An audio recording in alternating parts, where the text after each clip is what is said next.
Bonjour à tous, Cédric Néhémie depuis Francfort. La pensée prophétique de ce matin se trouve dans Luc, chapitre 19, à partir du verset 41. La Bible dit ceci: Comme il s'approchait de la ville, Jésus la voyant pleura sur elle. Et dit: Si toi aussi, au moins en ce jour qui t'est donné, tu connaissais les choses qui appartiennent à ta paix, mais maintenant elles sont cachées à tes yeux. Il viendra sur toi des jours où tes ennemis t'environneront, tes tranchées, t'enfermeront et t'essaieront de toutes parts. Ils te détruiront, toi et tes enfants au milieu de toi, et ne laisseront pas en toi pierre sur pierre, parce que tu n'as pas connu le temps. C'est un des textes les plus tristes des Écritures, où Jésus est sur le point d'aller à la croix, et il pleure sur Jérusalem, parce que pendant tout le temps où il était sur terre, Jérusalem n'a pas reconnu qui était devant eux.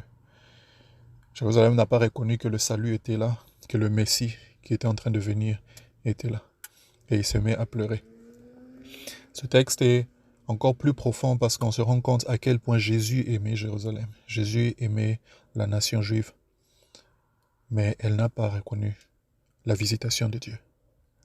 Elle n'a pas reconnu la visitation de Dieu. À cause de cela, une destruction était en train de venir vers elle.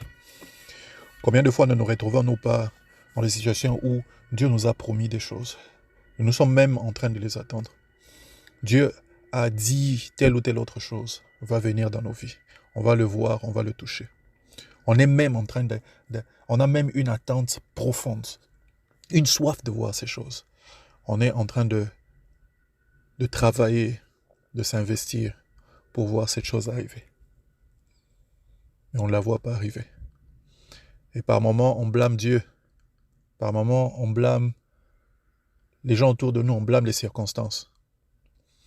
Mais dans le cas de Jérusalem, ça n'avait rien à voir avec Dieu. Dieu accomplissait sa promesse.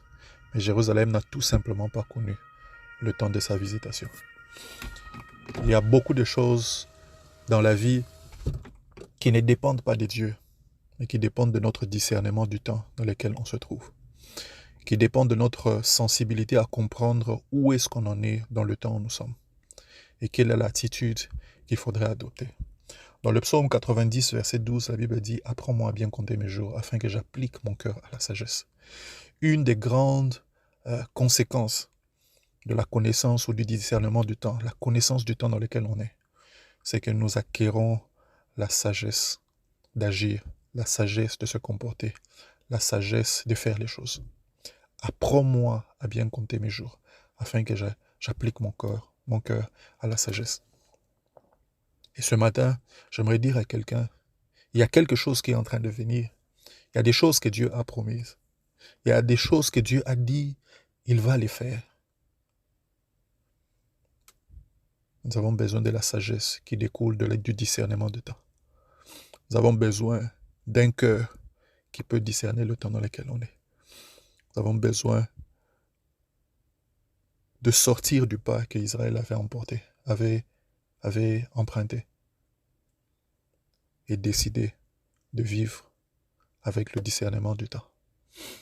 Et ma question à toi ce matin, c'est: est-ce que tu sais dans quel temps tu es par rapport à ta propre destinée? Est-ce que tu sais ce qui te concerne aujourd'hui par rapport à ta destinée? Est-ce que tu sais à quel point tu en es dans l'agenda de Dieu par rapport à ce qu'il a prévu pour toi?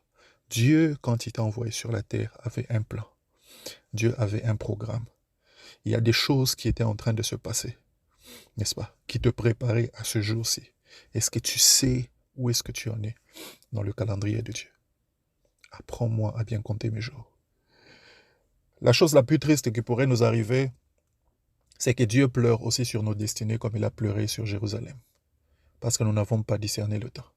C'est peut-être le temps pour toi de commencer une œuvre. C'est peut-être le temps pour toi de commencer une entreprise. C'est peut-être le temps pour toi de commencer à lire un livre. C'est peut-être le temps pour toi d'aller en retraite. C'est peut-être le temps pour toi de faire quelque chose. Mais est-ce que tu discernes le temps?